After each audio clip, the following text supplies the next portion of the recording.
We're on the bottom of DAF Mem Amud Beis, and we learned in the Mishnah, a little bit complicated, just to hold cup. A person is allowed to marry the sister of the tzara, but he can't marry the tzara of the sister. So, a man does chalitza with a woman, okay? Reuven dies, leaves over 2 wives. Shimon does chalitza with A. So, the halacha is that if, we know from our Mishnah that Shimon, once he does chalitza with A, cannot marry A's sister, cannot marry any of the A's relatives. But B, the tzara, he's also not allowed to marry because that's his brother-in-law, his brother's widow, that, where already chalitza was performed in the family. But what about the tzara's sister? So he can marry the sister of the tzara, that's perfectly fine. B's sister, no problem. But he can't marry the sister's tzara, which means that if A has a sister, and she's totally not part of the family, the woman he did chalitza with has a sister. She's married to Yankel, and Yankel has 2 wives, A's sister and some other white lady.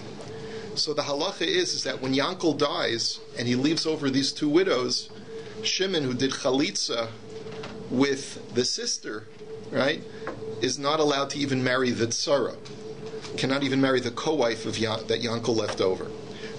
Now the Gemara is going to ask us why. So he's allowed to marry the sister of the tzara, but he's not allowed to marry the tzara of the sister. Okay, sounds like a country western song. All right, so now let's take a look. Umayshna. So Maishnahai Umaishnahai. What's the difference between the sister of the tzara and the tzara of the sister? So hach da azla bahadola beidina gazru buhu rabbanon, haidelo azlu bahadola beidina lo gazru buhu rabbanon. The Gemara answers very simply. Here's our concern. Who goes with a woman to receive chalitza? If you ever go to a beis din, you shouldn't know from such things, but when a woman goes to get her get from the beis din, she's usually accompanied by her loved ones, by her mishpacha, her family, for moral support. So when a woman goes to get chalitza in beis din, so her sister and her other family will accompany her to beis din. So let's say the chalutza's sister comes to beis din. The onlooker sees 2 women going to beis din and sees Shimon going to give chalitza. They may not know which one of these sisters was the one who got chalitza. And they may think that the sister got chalitza instead of the real chalutza who got chalitza. If that's the case, then when the sister who's married to Yankel, when Yankel dies, and Shimon now wants to marry the other wife of Yankel, people will say, hey, you're marrying the sister of your chalutza. That's a shesach. You can't do that, right? So they're going to think that it's something terrible is happening over here. They're going to misperceive the situation. That's the reason why the tzara of the sister is usher. But the sister of the tzara is not usher because when a woman goes to get chalitza, her tzara, her co-wife, she's not going to go to beis din with her. At best, they have an amicable relationship, but they're not buddies. They're not close. They're not that close with each other, a woman and her co-wife. And therefore, you don't have to worry that an onlooker is going to think that the tzara got chalitza instead of the woman, instead of the chalutza herself. And therefore, you can marry the sister of the tzara, but you can't marry the tzara of the sister. Let's go on to the next Mishnah. Name tags. Name tags, okay. So let's go now to the next case. Mishnah says, Shimon does chalitza with the Yevama. V'nasa achi v'sachosa. Levi, who's also a brother of the decedent, also brother, but he says, you know what? My brother Shimon already did chalitza with the girl, and I happen to like the Yevama's sister. So Levi goes ahead and marries the sister. Umes. Now, then what happens is that Levi passes away. So now who falls to Yibum now? To Shimon. Shimon is the only surviving brother, and now the sister of the woman that he did chalitza with falls to him for Yibum. We learned in the previous Mishnah that the sister of a chalutza is asr to you. But because she's only asr mid'Rabbanan, and there's therefore zika deoraisa, choletzes v'lo misyabemes. She's shayach to chalitza, even though you can't do Yibum because she's achos chalutzaso, you still have to do chalitza.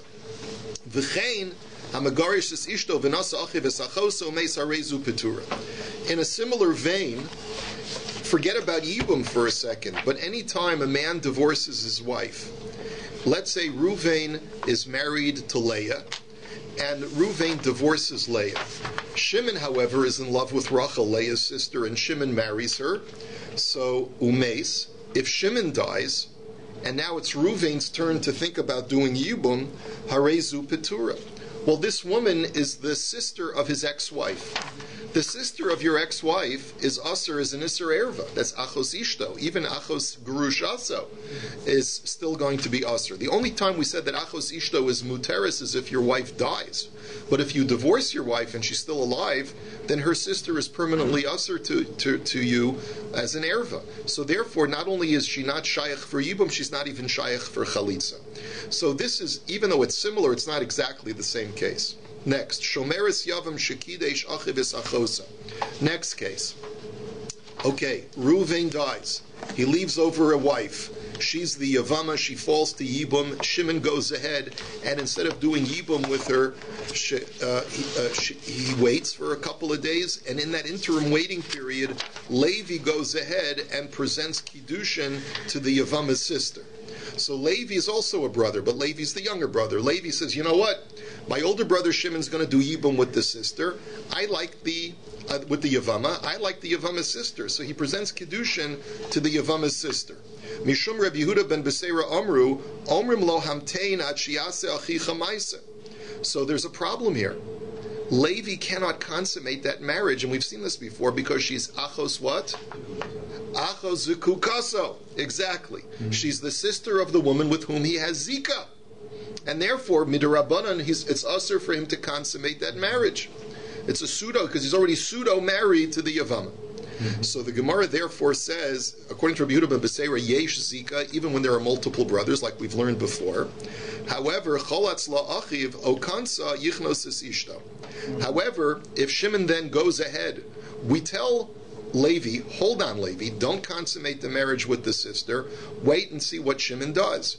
If Shimon then does chalitza or yibum with the Yevama, then he's removed the zika from the entire family, and now Levi can go ahead and finish the marriage and consummate. Mesa ha-Yevama, however, let's say after Levi presents the sister with Kiddushin, the Yevama passes away. Now the zika has also fallen off, and therefore yichnos is ishto. There too also Levi can go ahead and consummate, because again the zika has come off. However, Meis Yavam, here's the only case where really Levi is haktetzaris, he's up a creek. Why? Because if Shimon dies, then there's only one more brother who can do yibum. Who's that? Levi. So now she's mamish achozekukaso, and Levi has the mitzvah of yibum or chalitza. Now, if Levi can't do Yibum because he's already married to the sister of the Yevama, so he can't do Yibum. He also can't get away without doing Chalitza, so he's got to do Chalitza because the Zika is still there. The problem is that once he does Chalitza, the sister of a Chalutza is permanently Aser. So therefore, Yotzi es ishto beget ve'eshes achiv b'chalitza. So he's got to divorce his wife with a get, and he's got to give chalitza to the Yevama. And this is where Beis Hillel had said he's mikanu mikan. He's stuck from both sides. Sorry, buddy. Deal's off. You're done. Tough break. Tough break. Tough break. Okay, the Gemara now says mai v'chein. So the Gemara's first question is, you're comparing the first case to the second case. What did you say?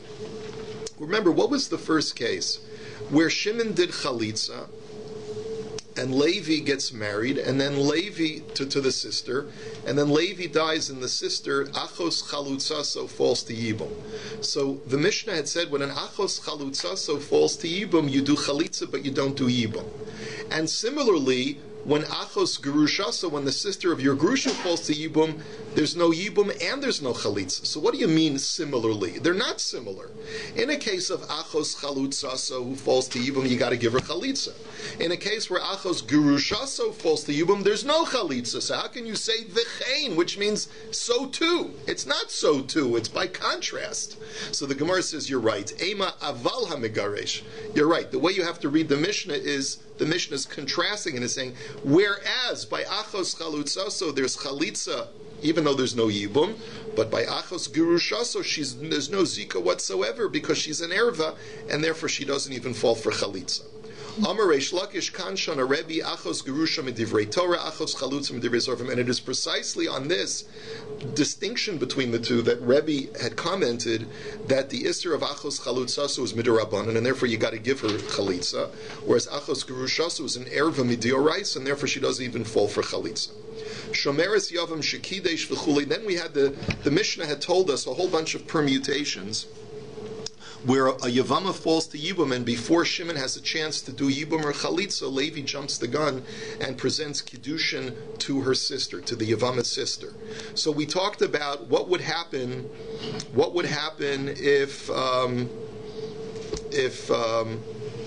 the Yevama dies, right? We talked about what would happen if Shimon dies. The one case we didn't talk about is what happens if the girl herself dies, if the sister dies that Levi gave Kiddushin to. So Omar Shmuel, halacha kediver Rabbi Yehuda ben Beseira. So first of all, Shmuel says, we paskin like Rabbi Yehuda ben Beseira that we tell Levi, you got to wait, because there's Zika here, and you can't touch this woman, the sister, until Shimon decides what he's going to do. But Ibayalahu, Mesa Ishto Mahu Biyavimto. So now the question is, what happens if the sister dies? The woman that Levi gave Kiddushin to, she dies, and now the girl is available, the Yevama is now available to Levi also for Yibum or Chalitza. The question now is, what if Shimon refuses? What if Shimon demurs, and he says, you know what, not interested. Levi says, oi, my beloved, my sweetheart died, let me at least do Yibum with her sister. Can he now decide to change his mind and now do Yibum with the sister? After all, we know that Achos Ishto, the wife of your deceased wife, the sister of your deceased wife, is permitted. So even though he was married with Erison to the sister of the Yevama, now that the sister of the Yevama is dead, he should be able to marry her, at least because of Yibum. So can he do that? So Rav and Rabbi Chanina Darmi Teravayu Mesa Ishto Mutter Biyavimto. So Rav and Rabbi Chanina say perfectly fine. Now, even though temporarily this woman was not marriageable because you were married to her, yibumable because you were married to her sister, but now that the sister is dead, you can go ahead and do yibum. But Shmuel v'Ravasi Darmi Teravayu Mesa Ishto Asur Biyavimto.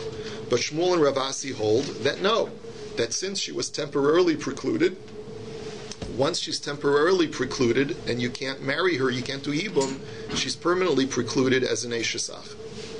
Now, Omar Rava, my time in the Rav, what's Rav's reason who says that you can do Yibum with her? Mishum, remember, just make sure you got the case, okay? I'll say it slowly because sometimes I know I speak too quickly. You have a Yevama, she falls to Yibum. Shimon hasn't decided what to do yet. Levi, in the interim, gives Kiddushin to her sister. And now, the sister passes away. The question is, if Shimon continues to schlep his feet, can Levi do Yibum with the Yevama? Even though he was at one point not able to do Yibum with her because he was married to her sister, can he now do it? Machlokis between Rav and Shmuel. Okay? So my time to the Rav. What's Rav's reasoning for saying that he can do Yibum? He says, Mishum dahava Yevama shehutra v'nesra v'chazra v'hutra tachsur lehetera arishon. Very simple, because she was only temporarily precluded. When she fell for Yibum, she was Yibumable to Levi, because Levi hadn't yet married the sister. Levi then goes ahead and presents Kiddushin to the sister. Fine, she's only temporarily precluded. When that preclusion is removed through the death of the sister, she goes back to the Yibumable state that she was when her husband died. And it's perfectly legal then for Levi to do Yibum. So Masav Rav Hamnuna challenges this from a Brisa. Gimel Achin, Beis Nesuin, Beis Achayos, ve'echad mufna. We saw this in the Mishnah also on DAF Chavtes. You got three brothers, Reuven, Shimon, and Levi. Reuven and Shimon are married to two sisters, Leah and Rachel. Levi's the single brother. So what happens is Reuven dies, and Levi, instead of doing full yibum to his widow, he gives her a mimer, which is a rabbinic marriage. And and then Shimon dies, and the second sister falls to yibum. So now you've got a problem. In a case of when two sisters fall to yibum, you've got a problem of achos zikukaso. Remember, we learned about achos zikukaso. They cancel each other. You can't do yibum to either. You can only give chalitza to both. But over here, here's a case where first Leah was yibumable, and now she's not yibumable. But then Shimon's widow herself dies. Rachel dies. So now Leah goes back to her yibumable state. The halacha is osu yevama choletzes v'lo misyabemes. Yet Leah can only get chalitza; she can't get yibum.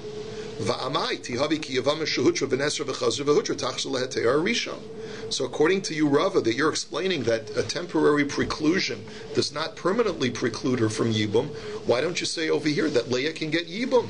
She was only temporarily precluded because of achos zikukaso, but now that her sister is deceased, let Levi go ahead and do full yibum to Leah. Ishtik.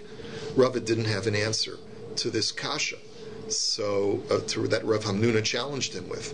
So Labasar denafak Amar Amailo Amarti or Amailo Amrile Rebbe Lazarhi.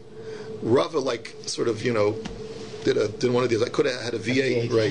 He says, I know what I should have told him. I should have told him that Mishnah is not like the Chachamim. That Mishnah is like Rebbe Lazar, who holds that a temporary preclusion is tantamount to permanent preclusion. But the Chachamim don't hold that way. And what is he referring to? What's the Rebbe Lazar? The Amar Kevin Shamdalav Sha'echas Be'isr Nesra Alav Alamis. The Rebbe Lazar has an interesting shita. He says that when a woman is temporarily precluded, she's permanently precluded. Now, what is the case that Rebbe Lazar is referring to? We're going to see it much later on in Yevamos. It's talking about a very simple case. Reuven gets married to a girl, and then divorces her, and then remarries her. And then Reuven dies. So the Chachamim say, she's a regular Yevama, do Yibum. Rebbe Lazar says no. Because there was that time, right after the divorce, where she was Eishes Ach, or Eishes Gerushaso,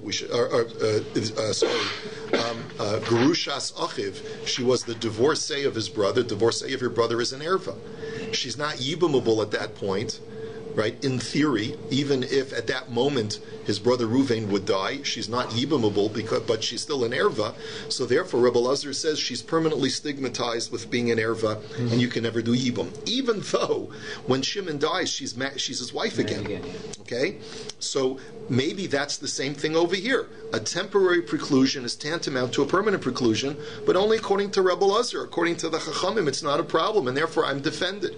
So Hadar Amar, but then he said, you know what? I'm glad I didn't say that it goes like Rebbe Lazar, because Eimer da Amar Rebbe Lazar heicha de lo chazia b'shas nefila, aval heicha de chazia b'shas nefila mi Amar question mark. Because maybe Rebbe Lazar would agree that in a situation where a woman was yibumable at the moment of death, that Rebbe Lazar would agree that even a temporary preclusion is considered only temporary, and if it's removed, it's removed. The only time Rebbe Lazar held that a temporary preclusion constitutes a permanent preclusion is if the temporary preclusion took place before the man passed away. So if it happened before the man passed away, since she was temporarily precluded, that preclusion continues on even after the guy's death. If it's at the beginning. If it was before the guy, the Reuven even died. Reuven divorced her, then he remarried her. So that during that time when Reuven was alive, she was temporarily precluded. Maybe only there, Rebbe Lazar says that the stigma sticks. But maybe in a situation where the stigma only arises after she fell to Yibum, maybe Rebbe Lazar would agree that that's only temporary, and once the stigma is removed, she's now Yibumable. So therefore, I'm glad I didn't mention Rebbe Lazar, because the Rebbe Hamnuna would have immediately challenged me. But Hadar Amar, in. So then Rebbe said, but wait a minute. Another V8 moment. You know what? I really could have said that it's Rebbe Lazar. And you know what? Because I have a brisa which demonstrates that Rebbe Lazar holds that even a temporary preclusion after she falls for Yibum is a permanent preclusion because of the following brisa. Rebbe Lazar Omer Mesa Yevimto Mutter Beishto, because he's talking about the following case. Mesa Yevimto. If a man, so remember, we have the same case. Shimon is waiting to do Yibum. Levi presents Kiddushin to the sister of the Yevama. And then the Brisa says, Mesa Yevimto, if the Yevama dies, then Mutter Beishto, then Levi can go ahead and consummate the marriage to the sister. But Mesa Ishto, but if the sister dies, Osa Yevama Choletzes Velo Misyabemes. So then the Yevama, Levi cannot do Yibum to her, can only do Chalitza. And that's according to Rebbe Lazar. So it's only Rebbe Lazar. I, however, hold like the Chachamim. The Chachamim would say that she goes back to her original status. And it's perfectly fine for Levi to do full-blown Yibum. And therefore Rava says, you know what? That's what I should have said. I should have said that Mishnah on DAF Chavtes goes according to Rebbe Lazar. But according to the Chachamim, a temporary preclusion after she falls for Yibum legitimately is only temporary, and therefore once the stigma is removed, you can go ahead and do Yibum. So Lema Shmuel v'Rav Asi da Amrika Rebbe Lazar. So now that we have a brisa that, in the name of Rebbe Lazar, that supports Shmuel Shita, that a temporary preclusion after she falls to Yibum is permanent, that's therefore Shmuel will tell you that he holds like Rebbe Lazar. So the Gemara says, no, afilu tema kerabanan. Not necessarily. Rava is the one who says that Rebbe Lazar is a das yachin and the Chachamim argue. But Shmuel will tell you that Rebbe Lazar's halacha is according to everybody. Even the Chachamim would agree to that. Because ad kan lo kamiflagi rabbanon alei de Rebbe Lazar el mishum de minefila va'elach lo mitzar alayu.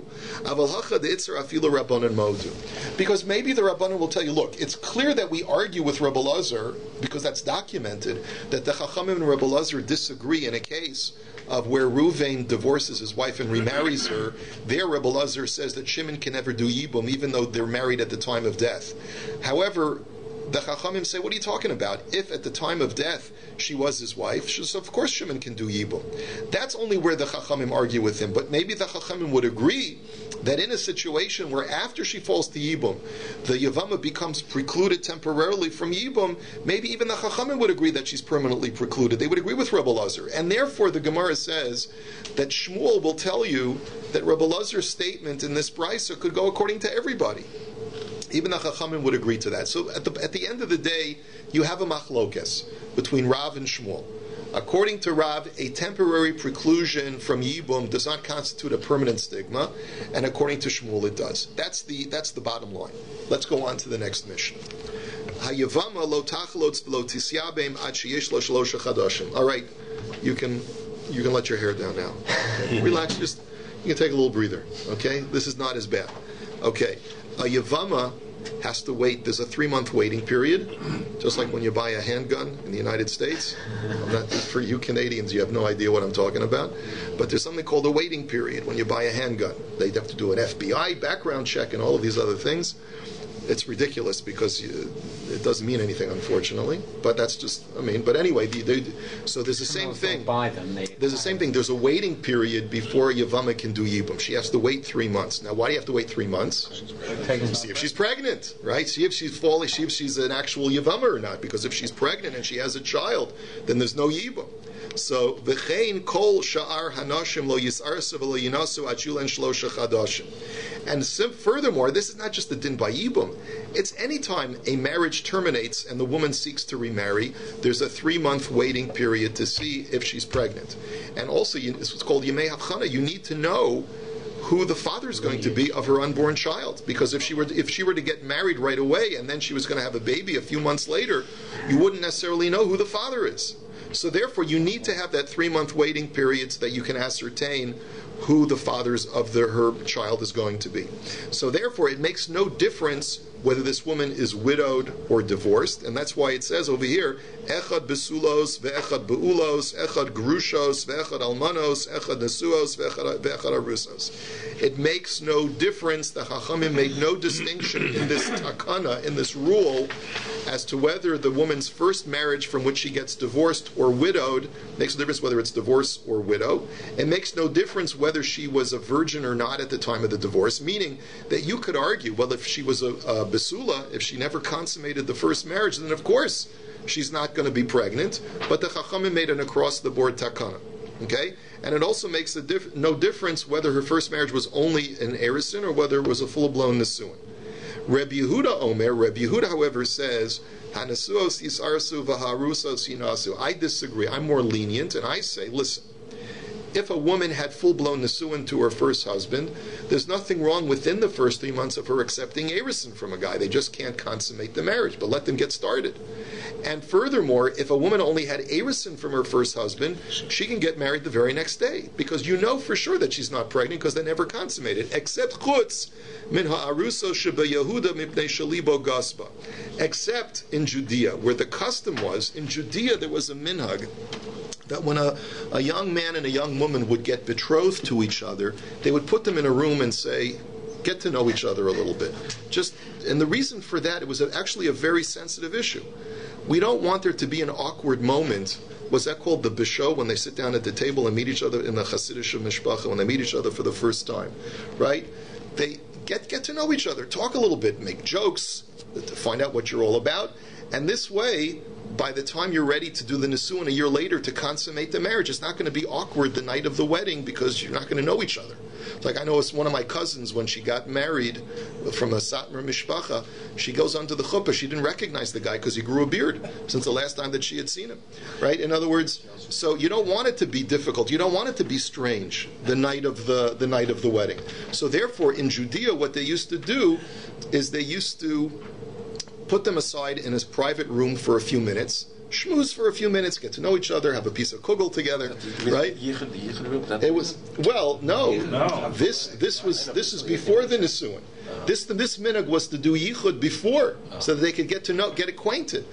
And therefore, since in theory it's possible that she could have, the guy could have jumped the gun, right? So therefore, in that case, even if she only had erisin, we make her wait 3 months, even in that case. There Rabbi Yehuda agrees. Now, comes along Rabbi Yossi, and he says, Omer, Kol hanoshim yisarsu chutz min ha'almana mipnei ha'ibul. And he says, I agree with you, Rabbi Yehuda, that if a woman had erisin, she doesn't have to have the 3-month waiting period. But here's the one time when I disagree with you. You don't make any distinction whether her first husband divorces her or dies and she's widowed. I hold that if she's a widow from erisin, then you have to wait 30 days. I mean, come on. She's got to go through the mourning period. She can't get married while she's in shloshim. It's like that story about the guy who's on his deathbed and he says, oh, darling, I smell that beautiful, delicious, my favorite kugel is cooking. She says, no, I'm saving it for the wedding. Right? So anyway, the joke is I'm saving it for the shiva. In this case, I'm saving it for the wedding. So you can't do that. So she has to wait 30 days so that she can properly mourn her husband, and only then can she get married. So that's Rabbi Yossi's qualification. Let's take a look at the Gemara. So Bishlam alo tisyabem shema yihi havlad ben kayama v'kapaga be'isar eshesach deoraisa. So the Gemara says, I could certainly understand why the Chachamim would not permit a man to do yibum within the 3 months, because maybe she's pregnant, and then it'll turn out that he's having bia with an erva of an eshesach. However, lo sachlotz amai lematei avitiyufta to Rabbi Yochanan. The Omar chalitzas muberish ma chalitza. The Gemara says, now, if you've got to dig deep into your memory banks back to last week, we learned the machlokas at the beginning of the parak between Rabbi Yochanan and Reish Lakish. If you do yibum or chalitza to a pregnant woman, does that count as yibum and chalitza or not? Rabbi Yochanan says it is a good yibum and chalitza, and Reish Lakish says it's not a good yibum and chalitza, and it has to be repeated. Right? Even if the woman would end up miscarrying, which turns out that she is a yevama, but the fact that you did yibum or chalitza to a woman who was pregnant, and you have to go through the waiting period, requires you to repeat it. Now, here, our Mishnah seems to be saying the same thing as Reish Lakish. It seems from our Mishnah that even doing chalitza is invalid during the first 3 months. This seems to be a tiyufta, a refutation of Rabbi Yochanan, who says that chalitza, when a woman is pregnant, is a valid chalitza. So what's if and according to Rabbi Yochanan, then why can't you do chalitza within the first 3 months? No, so she's pregnant. So what? It's a valid chalitza. So the Gemara says, "V'lav mi osvini Rabbi Yochanan chadazimna." The Gemara says, so it will be a tiyufta on Rabbi Yochanan. We've asked a bunch of kashas on Rabbi Yochanan from Daf Lamed Hey, Amid Beis, and Daf Lamed Vav. So this will only be one extra kasha. What's the big deal? So the Gemara says, Lema meha nami tihabi tiyufta. So let us suggest that this is also presents a problem to Rabbi Yochanan. And that's really our question. Does this present a problem to Rabbi Yochanan or not? So the Gemara says, Lo. Hacha hainu taima shema yehi Vlad ben Kayama v'nimtzeis ata matzricha kruz lekahuna. So the Gemara says, no, I'll tell you why. The rabbis never wanted you to do chalitza unnecessarily. We'll only let you do chalitza if you know for sure that this is a Yevama. And the reason is, because what are you going to say? Let me give her chalitza. Even if she's pregnant, what's the worst that'll happen? I gave her chalitza. I didn't do anything wrong, so she doesn't need chalitza. But that's the point. If you give her chalitza, there's words going to go out that she can't marry a Kohen. And it's going to require a public announcement that the chalitza was not a chalitza, and therefore she's allowed to marry a Kohen, because it turned out that she had a baby from her husband and she didn't need the chalitza. So the Gemara says, "V'nitzracha." So fine, so make a public announcement. The Gemara says no, because dilma ika dahavoy b'chalitza v'lohavi b'achraza u'matzaluha min hakahuna. The answer is that no, we're concerned that, maybe someone was present when they saw her get chalitza, but they weren't present for the public announcement that the chalitza wasn't necessary, and therefore people are going to think that she's puzzled to a kahuna, and if she taka goes ahead and marries a kohen legitimately, people will say, that was usher, and they're going to accuse the children of being chalolim. It'll be a terrible thing. Okay, fine. So now I understand why a woman, for the first 3 months, don't give her chalitza, because maybe she doesn't need it, and we don't want to unnecessarily give a woman chalitza.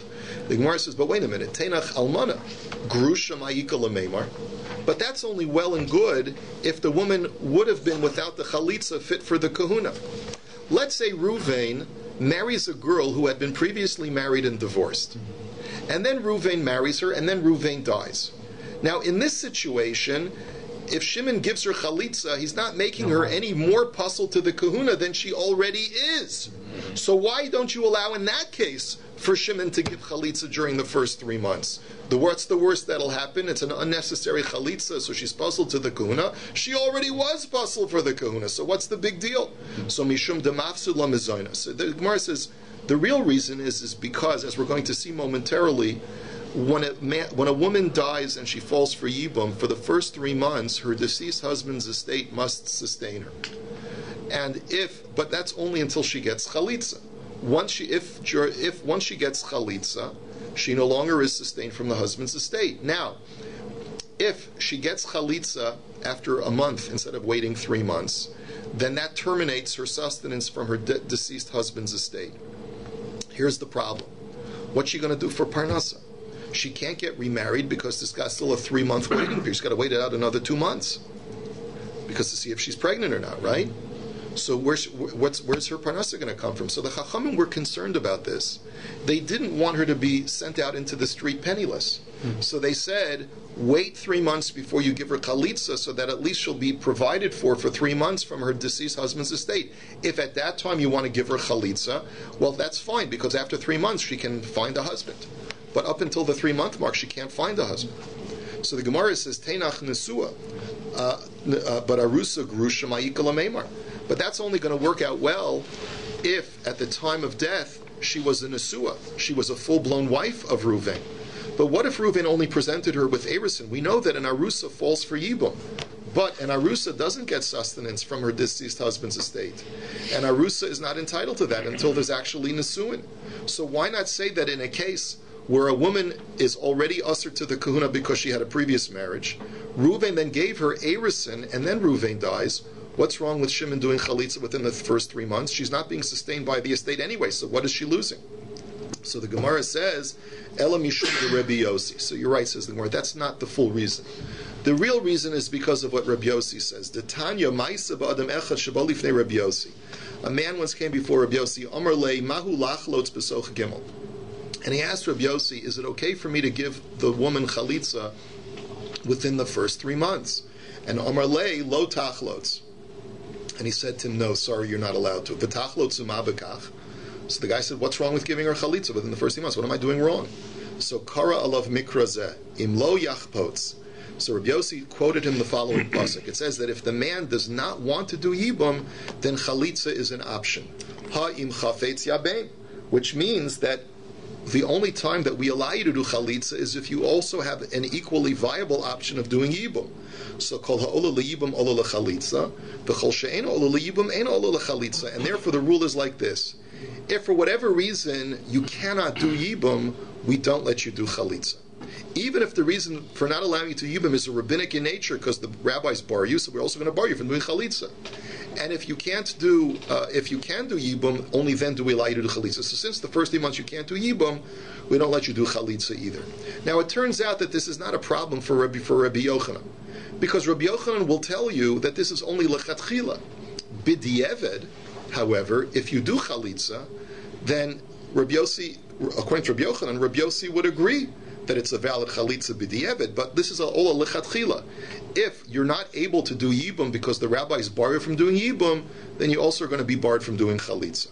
So Masav Rav Chinana. So Rav Chinana says, are you serious? You're telling me that any time yibum is not an option, I can't do chalitza? Let me show you a whole bunch of cases. Hasfeikos choltzos v'lomis yabamos. Anytime a woman is a safek, she gets chalitza and doesn't get yibum. So now, my sfeikos. So what do you mean by a case of a woman who's a safek? So first of all, let's establish what you're talking about. What does it mean? That we're not sure whether Reuven married her or not, whether the kiddushin that Reuven gave her was a valid kiddushin. So I don't understand. What difference does it make? Because mimonavshach, either she's Reuven's wife, in which case Shimon can do yibum, or she's not Reuven's wife, in which case she's a stranger, so Shimon can marry her anyway. So what's the big deal? Why does she only get chalitza, not yibum? So elolav safek shekidesh echos mishtei achayos ve'eni yodeya ezem en kidesh. So the case we really mean are if a man presented kiddushin to one of two sisters, and he doesn't remember or is not sure which one. Like say they're twins, and he's not sure which sister he gave the kiddushin to, either Leah or Rachel, and Leah and Rachel aren't sure either.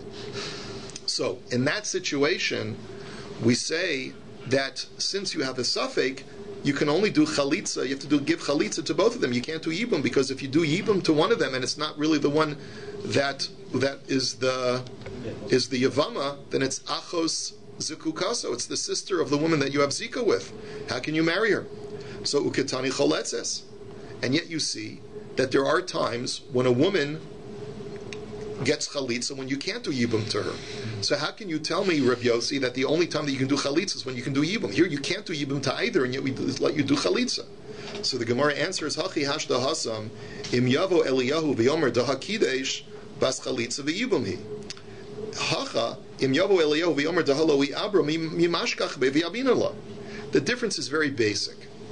In the case that you just presented, in a case of a safek, the whole reason why I cannot do yibum is because of a lack of knowledge. If, however, Eliyahu Hanavi would come and say, this is Reuven's widow, then of course you can do yibum to her. You can do yibum or chalitza. So this is not a situation where you're precluded from doing yibum in reality. You're not precluded from doing yibum.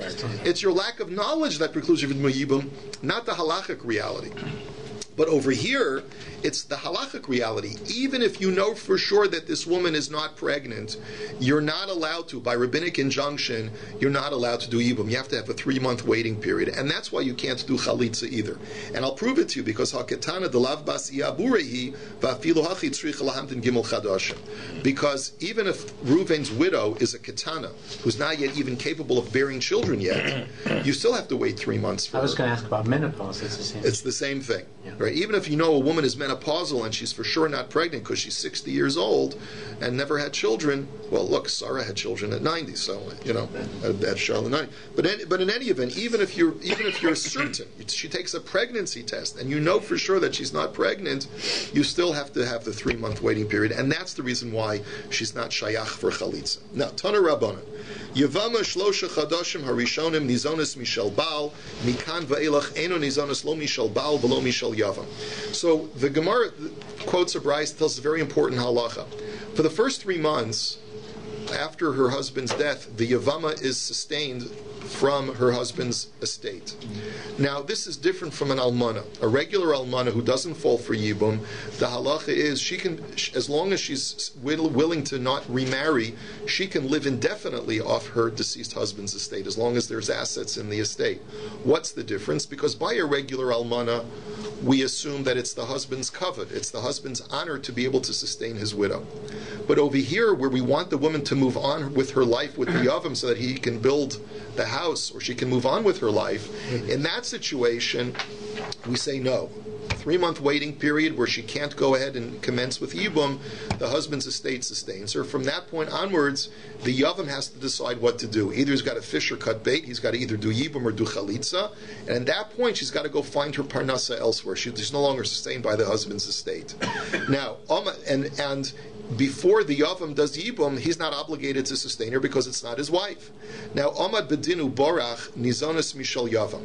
Now the question, what happens is, 3 months go by, the yavam does nothing, she takes him to a din Torah, and he runs out of town, he leaves town. So the Beis Din penalizes him and says, listen, you can't leave her high and dry. We're going to take money, we're going to seize your assets to sustain her until you decide what you want to do. Either do yibum or do chalitza. Okay, now naful ifna yavam katan. So what would be the halacha if she falls for yibum to a katan who's too young, right? Ruvain dies, leaves over one brother who's a minor, he's 8 years old. Can't do yibum yet. So what's the halacha? After 3 months, she's no longer sustained from her husband's estate. So it says, miyabam lesla mi ba'al mai. She's not, the yavam obviously is not obligated to sustain her because it's not his wife. But in that situation, would we say that we let her continue to be sustained from her deceased husband's estate until the yavam becomes of age to do yibum, or not? So pligi baravacha v'ravina chad omer isla v'chad omer lesla. So this is a machlokas. One amora says that we let her be sustained because you have to have rachmanas on her. You can't leave her in limbo and leave her out in the street. And the other one says no. It's not the husband's responsibility anymore because she's now got a zika to the yavam, and the yavam doesn't have to sustain her because it's not his wife yet.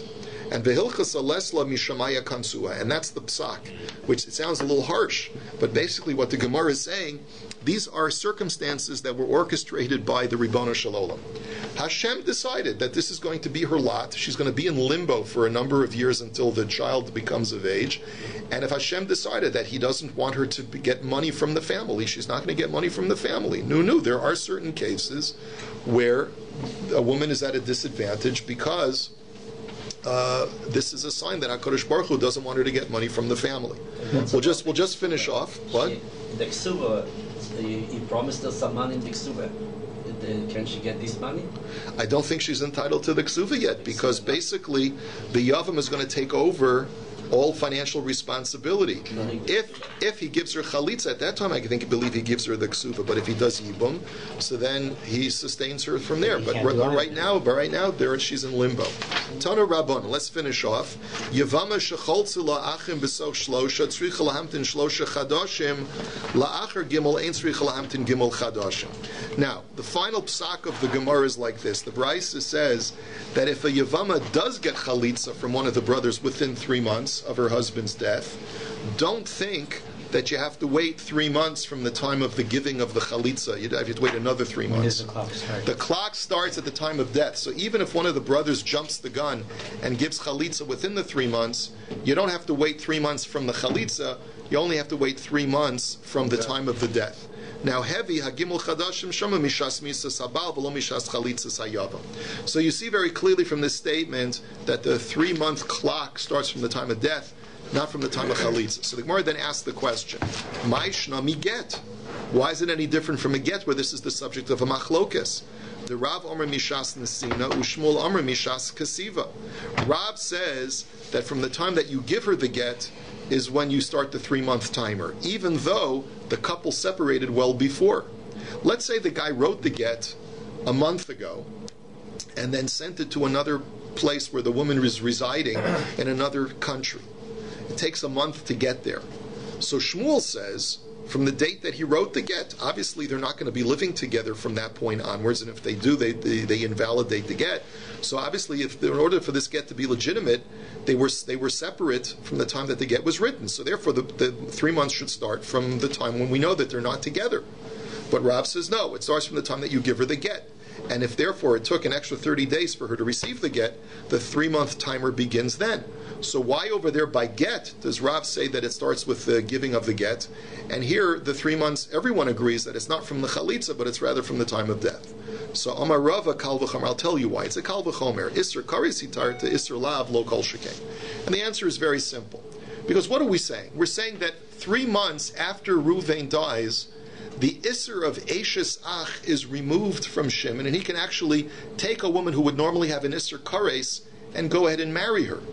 So if we're only requiring 3 months from the time of Ruvain's death to allow what would normally be an Isser Kares to marry her, then surely a Yevama L'Shuk, a woman who's a Yevama, to go out and marry someone outside the family is at most an Isser Lav, it's not an Isser Kares, then surely there shouldn't be a longer waiting period, and therefore the 3 months always only starts from the death of her husband. Have a wonderful day. A good Erev Shabbos.